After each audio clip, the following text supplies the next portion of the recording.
Que el Señor les bendiga, queridos hermanos, queridos amigos.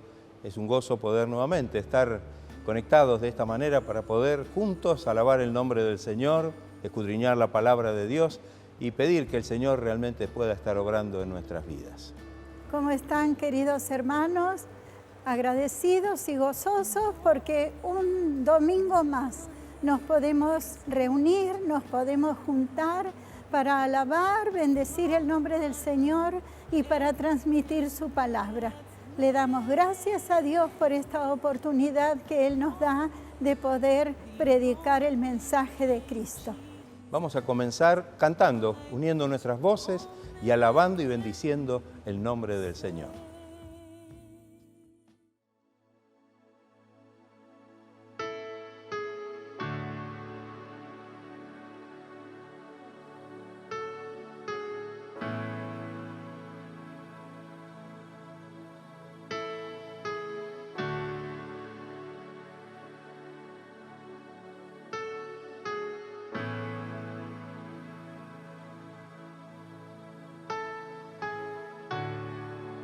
Muros rodeando estoy,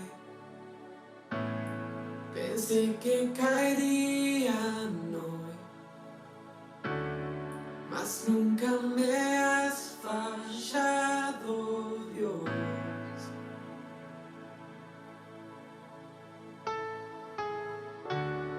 La espera terminará. Sé que has vencido ya, mas nunca me has fallado, Dios.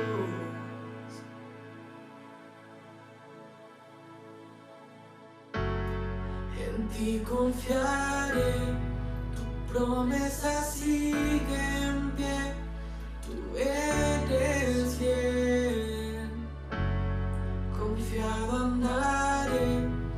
En tus manos estaré, tú siempre has sido fiel.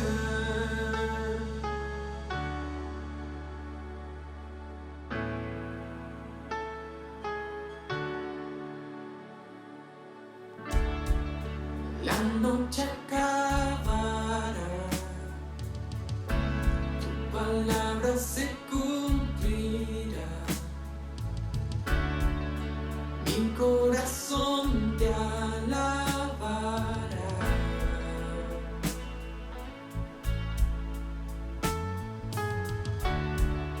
Cristo mi Salvador, cúbreme con tu amor. Mi corazón te alabará.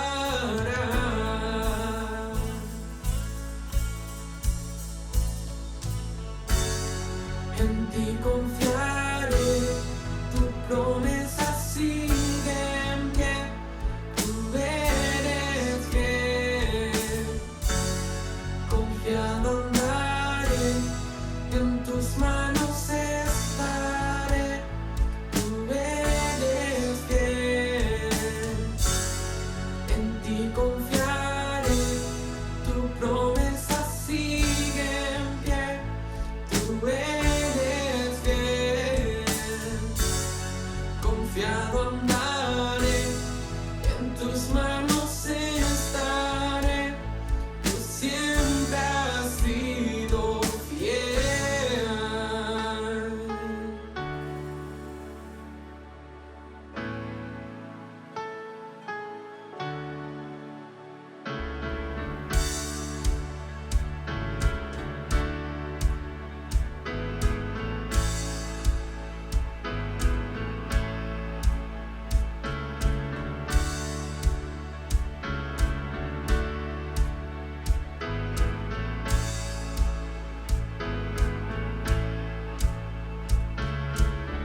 Yo sé que tú mueves montañas, yo creo en ti, sé que lo harás otra vez. Abriste el mar en el desierto, yo creo en ti, sé que lo harás otra vez. Yo sé que tú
ti confiaré, tu promesa sigue en pie, tú eres fiel. Confiado andaré, en tus manos estaré, eres fiel. En ti confiaré, tu promesa sigue en pie, tú eres fiel. Confiado andaré, en tus manos estaré, tú siempre has sido fiel.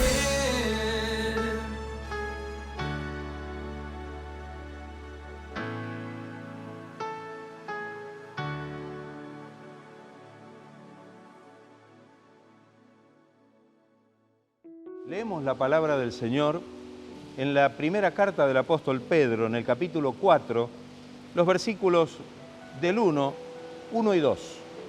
Dice, puesto que Cristo ha padecido por nosotros en la carne, vosotros también armaos del mismo pensamiento, pues quien ha padecido en la carne terminó con el pecado, para no vivir el tiempo que resta en la carne conforme a las concupiscencias de los hombres, sino conforme a la voluntad de Dios. Qué importante texto, qué maravilloso, ¿no? El poder verdaderamente comprender la gracia de Dios y saber que somos administradores de esa gracia de Dios y que en este tiempo que nos toca vivir debemos tomar conciencia de la importancia que esto tiene. En estos últimos tiempos los cristianos debemos mostrar una verdadera actitud de compromiso en la presencia del Señor. Dice el texto que hemos leído que puesto que Cristo ha padecido por nosotros en la carne, vosotros, que somos nosotros, también debemos armarnos del mismo pensamiento. El compromiso al cual Dios nos llama no es mayor al compromiso que tuvo Jesús al padecer el sufrimiento para darnos la salvación de nuestras almas. Hoy necesitamos tener un compromiso genuino, verdadero con Dios, para poder soportar las tribulaciones del tiempo presente, del tiempo difícil que nos toca vivir. Jesús enseñó esta idea del compromiso cuando dijo allí en Mateo 16, 24, que cualquiera que vaya en pos de Él debe tomar su propia cruz y seguirlo. Tomar nuestra propia cruz significa comprometernos y perseverar hasta el fin, sin claudicar. Muchas veces somos derrotados en nuestras batallas contra el pecado porque no estamos dispuestos a sacrificar algo. Somos realmente a veces no tenemos el concepto claro acerca de que realmente debemos estar afirmados de esta manera. Muchas veces solo anhelamos la victoria si se nos presenta de manera fácil. Evidentemente la palabra de Dios en este sentido nos habla. Jesús dijo, y hablando casi de, digamos, haciendo una comparación y usando metafóricamente la palabra, por tanto, si tu ojo derecho te es ocasión de caer, sácalo y échalo de ti, pues mejor es que se pierda uno de tus miembros y no que todo tu cuerpo sea echado en el infierno. Creo que haríamos cualquier cosa con tal de evitar el dolor o el sufrimiento, pero como discípulos del Señor debemos estar dispuestos y preparados para hacer la voluntad del Señor. Esto es algo importante para nuestra vida, es crucial. Cuando sufrimos o soportamos el dolor en nuestra vida y enfrentamos con valor los peligros, las adversidades que se presentan, se evidencia entonces que nuestra fe y nuestros principios cristianos están firmes, bien plantados en el Señor. Y los embates destructivos de Satanás no pueden infundirnos ningún temor. Si alguien sufre por hacer lo bueno y permanece fiel y en obediencia, podemos decir que en realidad es un hecho que está tomando una real victoria sobre el pecado. En Primera de Pedro, capítulo 4, versículos 14 y 16, dice, si sois vituperados por el nombre de Cristo, sois bienaventurados, porque el glorioso Espíritu de Dios reposa sobre vosotros. Pero si alguno padece como cristiano, no se avergüence, sino glorifique a Dios por ello. Vamos a pasar vituperios, vamos a pasar persecuciones, quizá tenemos que enfrentar situaciones difíciles, pero la promesa del Señor es su bendición, es su gracia.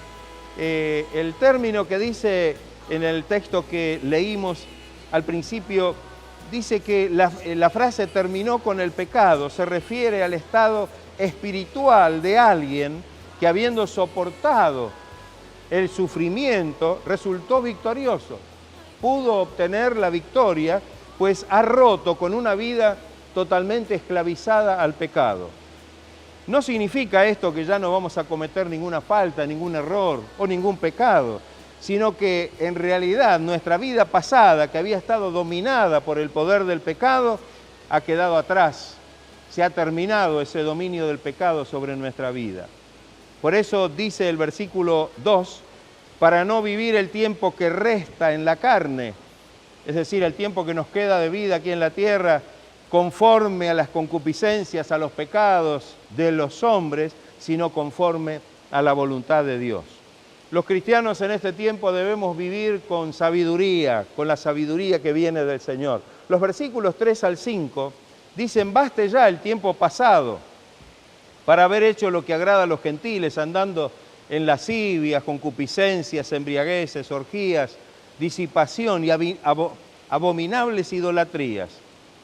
Fíjese la postura realmente del apóstol Pedro al encarar el tema. Pedro dice que ya hemos pasado bastante tiempo en el mundo, viviendo en el mundo y agradando al mundo y haciendo todo lo que el mundo pide de nosotros. En cambio ahora somos realmente verdaderos cristianos y debemos y somos llamados a vivir una vida cristiana, a vivir para Dios, a ofrecer nuestra vida en la presencia de Dios. Jesús dijo en su oración del capítulo 17 de Juan, del evangelista, dice, yo les he dado tu palabra y el mundo los aborreció, porque no son del mundo, como tampoco yo soy del mundo. No ruego que los quites del mundo, sino que los guardes del mal. Qué importante, ya no somos del mundo, ahora somos de Cristo. Ya, si bien vivimos en el mundo, ya no andamos con las cosas pecaminosas del mundo, sino que ahora nuestra vida está rendida al Señor y sirviendo al Señor. Lamentablemente, muchos cristianos aún desean experimentar más del mundo antes de hacer un compromiso genuino, verdadero, en la presencia de Dios. Qué terrible problema, qué terrible error. Este camino, lejos de acercarnos a Dios, nos aleja de Él y, por supuesto, de la vida eterna, que es el galardón que el Señor tiene para nosotros. En el versículo 4 habla de una manera muy clara, dice, a estos, hablando del mundo, hablando de aquellos que nos rodean y que están en el mundo, les parece cosa extraña que nosotros no corramos más con ellos en el mismo desenfreno de disolución. El mundo nos observa nuestra forma de vida, nuestra forma de movernos, y le parece realmente algo extraño que nosotros ya no hagamos las cosas que hacíamos antes, que ya no vivamos conforme a los principios y a las cosas que nos regían nuestra vida antes de conocer al Señor. Y dice el texto, y nos ultrajan, es decir, nos agravian, nos insultan, nos denigran, tal vez tratan de humillarnos para avergonzarnos. Cuando alguien realmente se convierte al Señor, su vida cambia totalmente, sufre un cambio radical, de raíz, y puede sufrir entonces el desprecio, tal vez de sus viejos amigos con quienes compartía esa vida antes de conocer al Señor, pero también aún de sus mismos familiares o ser rechazado. No solamente se niega a participar ya en esas actividades que ahora las ha dejado de lado, sino también porque sus valores y prioridades han cambiado y va en una dirección totalmente opuesta a la del mundo. Amén. Ya vamos en un camino ascendente. Dice la Biblia que el mundo va hacia abajo, hacia la perdición, y el cristiano, el que está en Cristo, va hacia arriba, hacia la bendición y hacia la gloria eterna. su forma de vida, la forma de vida del verdadero cristiano, en cierta manera censura las acciones pecaminosas de aquellos que no son del Señor. Ya no corremos con ellos, dice la Biblia, en el mismo desenfreno de disolución. Esto se refiere a derrochar o desperdiciar. Esa palabra disolución y desenfreno de disolución es desperdiciar la vida en la búsqueda excesiva de placeres sensuales o carnales. Por eso el versículo 3 habla de lascivias, que es propensión a los malos deseos, de concupiscencia, que son apetitos desordenados a los placeres y al pecado, embriagueces, que producen exaltación y enajenación del ánimo, entorpecimiento del uso de la razón y de los sentidos. Orgía se refiere al desenfreno sexual bajo los efectos del alcohol o de estimulantes. Disipación habla de relajamiento moral y dice también abominables idolatrías, que es la adoración o amor excesivo y vehemente a alguien o a algo que por supuesto no es Dios. Qué terrible esta descripción, pero Pedro habla claramente acerca de que en esa situación están aquellos que permanecen en el mundo y viven en el mundo y para el mundo.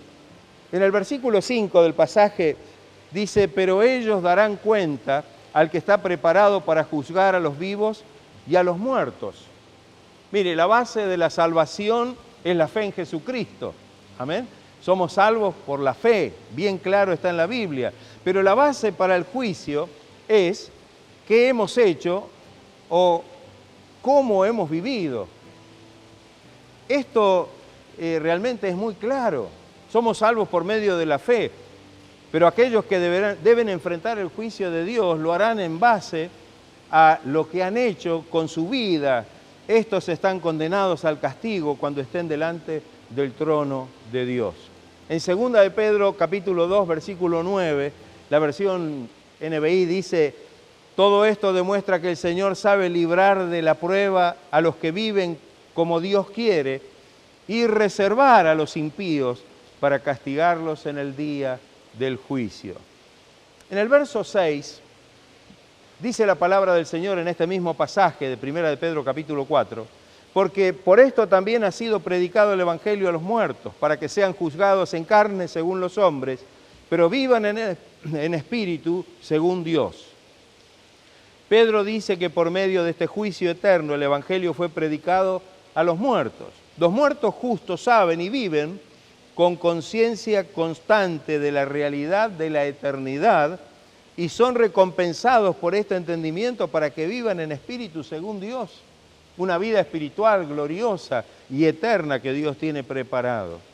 Pedro ya nos dijo allí en el capítulo 3 de este mismo libro, de esta primera carta, que Jesús predicó a los espíritus encarcelados, predicando un mensaje de juicio. Aparentemente durante este mismo tiempo, en referencia a lo que dice este pasaje o este texto de 1 de Pedro 3, Jesús también predicó un mensaje de salvación a los muertos fieles, no solamente a los espíritus encarcelados esperando el día del juicio, sino también a aquellos que habían sido fieles y el Señor les predica un mensaje de salvación. No fue como una segunda oportunidad para ellos, sino la plenitud de la salvación hacia aquellos que habían realmente vivido con fidelidad en su primera oportunidad, es decir, cuando conocieron al Señor o cuando conocieron a Dios. Al hacer esto, Jesús cumplió la promesa de que Él levantaría la cautividad. Mire, hay un hermoso texto en Salmo 68, 18, primera parte dice, subiste a lo alto, cautivaste la cautividad. En Efesios el apóstol Pablo utiliza este texto y dice, capítulo 4, versículos 8 y 9, por lo cual dice, subiendo a lo alto, en este caso ya habla de Jesús, subiendo a lo alto, llevó cautiva la cautividad y dio dones a los hombres. Y eso de que subió, ¿qué es? Sino que también había descendido primero a las partes más bajas de la tierra. Amén. A las partes más bajas de la tierra. El salmista David dice algo maravilloso en el Salmo 16, verso 10. Dice, porque no dejarás mi alma en el Seol. Ya tenían en el Antiguo Testamento la concepción de que Dios un día los levantaría de ese lugar. El Seol es la morada de los muertos en el Antiguo Testamento, tanto para los injustos como para los justos. Entonces se cree que el Señor levantó la cautividad a los santos al seno de Abraham. Tal el relato de Lázaro, el mendigo, allí en Lucas capítulo 16, versículo 22. Y también mencionado por Jesús como el paraíso, en las palabras de Cristo al ladrón que estaba crucificado a su lado, cuando le dijo, de cierto te digo que hoy estarás conmigo en el paraíso. El verso 7, cuando avanzamos en la lectura de 1 de Pedro capítulo 4, dice, mas el fin de todas las cosas se acerca. Sed pues sobrios y velad en oración. Vivir con la expectativa de la venida de Cristo. Qué hermoso esto, ¿no? ¿Qué es lo que estamos esperando ahora? Generalmente preguntamos a la iglesia, ¿qué espera hoy la iglesia? Lo que hoy espera la iglesia es la venida del Señor. Esa es la gran esperanza de gloria.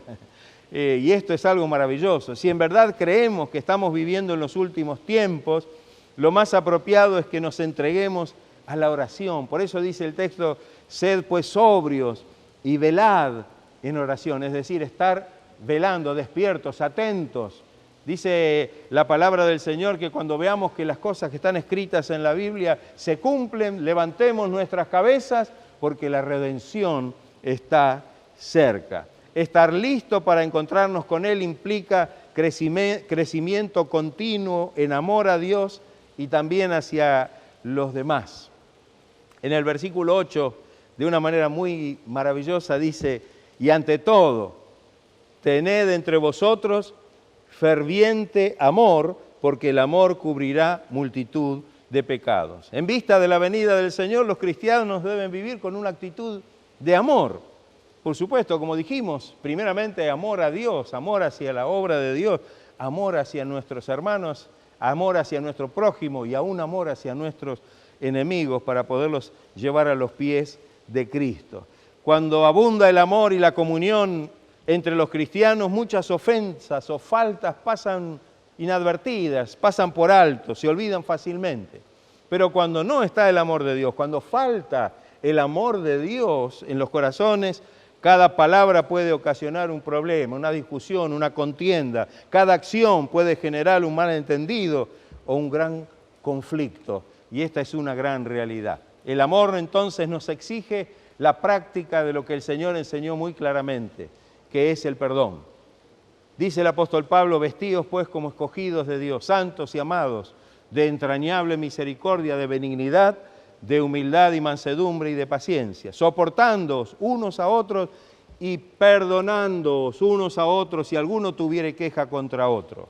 De la manera que Cristo os perdonó, así también hacedlo vosotros, y sobre todas las cosas vestíos de amor, que es el vínculo perfecto. Qué maravilloso, ¿no? Que podamos comprender que en este tiempo debemos verdaderamente dar lugar al amor de Dios en nuestros corazones, en nuestras vidas, y que podamos vivir conforme a esta voluntad en espera de ese glorioso encuentro con el Señor. El versículo 9 dice, hospedaos los unos a los otros sin murmuraciones. El amor se demostrará a sí mismo a través de la hospitalidad.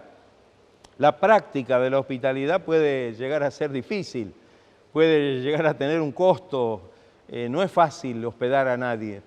Sin embargo, debe llevarse a cabo sin murmuración. El término griego denota, cuando habla de murmuración, de un murmullo o hablar en voz baja como en señal de desagrado, de desacuerdo. Representa un espíritu totalmente opuesto al espíritu del gozo y al espíritu de la alegría y del amor. El versículo 10 dice, cada uno según el don que ha recibido, ministrelo a los otros como buenos administradores de la multiforme gracia de Dios. El amor se muestra al dar a la familia de Dios, a la familia de la fe, a la familia de la iglesia, a nuestros hermanos en Cristo, lo que Dios nos ha dado a nosotros. Es hacer partícipe a otros de lo que Dios nos ha dado. Esas dádivas o dones recibidos debemos administrarlos de las muchas formas en que la gracia de Dios se ha manifestado en nuestra vida y que desea manifestarse también a través de nuestra vida. Cuando leemos la Biblia notamos de qué manera y de cuántas formas realmente se manifiesta esta gracia de Dios. Dice el apóstol Pablo, pero a cada uno de nosotros fue dada la gracia conforme a la medida del don de Cristo. Y Él mismo instituyó a unos apóstoles, a otros profetas, a otros evangelistas, a otros pastores y maestros, a fin de perfeccionar a los santos para la obra del ministerio y para la edificación del cuerpo de Jesucristo. Es algo maravilloso, la diversidad, esa multiforme gracia de Dios y esa diversidad de dones y de gracias que el Señor derrama sobre nuestra vida para que podamos realmente bendecir a aquellos que nos rodean y en el lugar donde el Señor nos ha puesto. Dice el verso 11, si alguno habla, hable conforme a las palabras de Dios. Si alguno ministra, ministre conforme al poder que Dios da, para que en todo sea Dios glorificado por Jesucristo, a quien pertenecen la gloria y el imperio por los siglos de los siglos.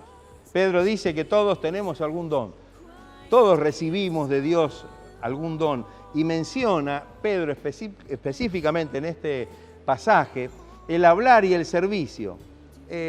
No solamente Pedro habla de esto, el apóstol Pablo también menciona esto como dones, porque a veces cuando miramos en la primera carta a los Corintios, capítulo 12, creemos que ahí se agotan los dones del Espíritu cuando se mencionan, pero aquí el apóstol Pablo también en el capítulo 12 de la carta a los Romanos, versos 6 al 8, dice, de manera que teniendo diferentes dones, según la gracia que nos es dada, si el de profecía, úsese conforme a la medida de la fe, o si el de servicio, ¿ve? Acá ahí habla de servicio, que no figura en 1 Corintios 12, o si de servicio en servir, el que enseña en la enseñanza, el que exhorta en la exhortación, el que reparte con liberalidad, el que preside con solicitud y el que tiene misericordia con alegría. En 1 Corintios capítulo 12 dice, porque a este es dada por el Espíritu palabra de sabiduría, a otro palabra de ciencia, según el mismo Espíritu. Qué maravilloso que Dios derrama estos dones, estas gracias, esta gracia maravillosa que es multiforme en nuestra vida para que ahora y en nuestro tiempo podamos ser de bendición a todos aquellos que nos rodean, teniendo presente siempre que todo es y debe ser para la gloria y para la honra del Señor. Hay un texto maravilloso en la carta a los Romanos y con esto quiero terminar, capítulo 11, versículo 36, dice, porque de Él y por Él y para Él son todas las cosas, a Él sea la gloria por los siglos de los siglos. Amén. Que el Señor nos ayude, que podamos estar afirmados, que podamos mirar con atención la palabra del Señor y saber cómo debemos vivir en este tiempo que nos toca, en este tiempo difícil, para que nuestra vida pueda ser un canal de bendición y que la gracia que hemos recibido de Dios, esa multifacética gracia de Dios, multiforme gracia de Dios, pueda no solo obrar en nuestra vida, sino a través de nuestras vidas, para bendición de todos aquellos que nos rodean, de su pueblo, de su iglesia y de tantas almas que llegan al conocimiento de la verdad y necesitan recibir esta bendición del Señor. Sin olvidar que todo lo que hacemos debe ser para la gloria y para la honra del Señor. Que el Señor esté bendiciendo a cada uno, que la gracia de Dios pueda seguir obrando en cada vida. Vamos a seguir ahora cantando y alabando el nombre del Señor con gozo en nuestros corazones.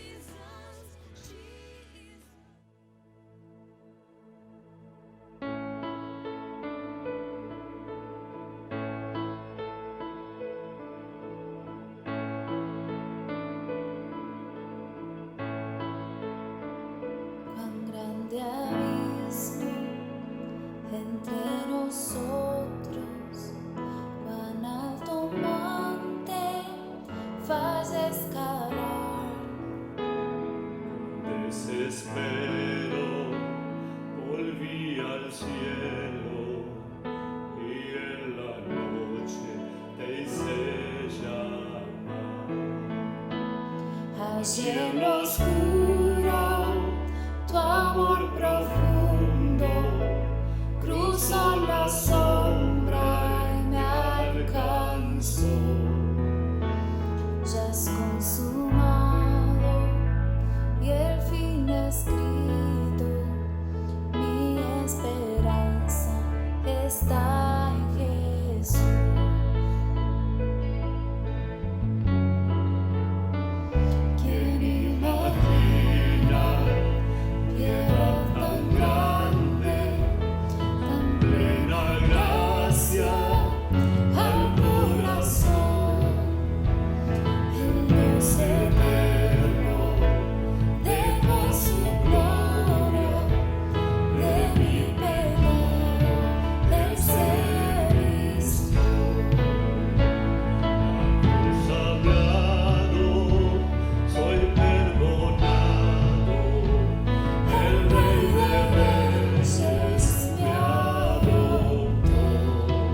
tus promesas fueron selladas cuando tu cuerpo resucitó. Desde el silencio, tu gran rugido quebró el poder de la muerte en mí.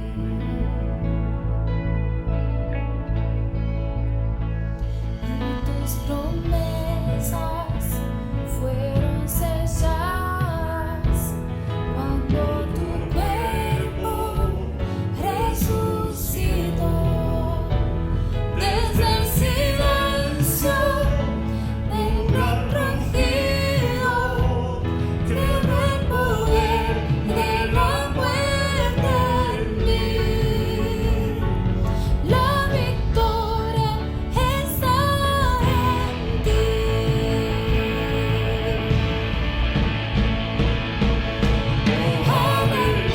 Aleluya, gigante me libertó.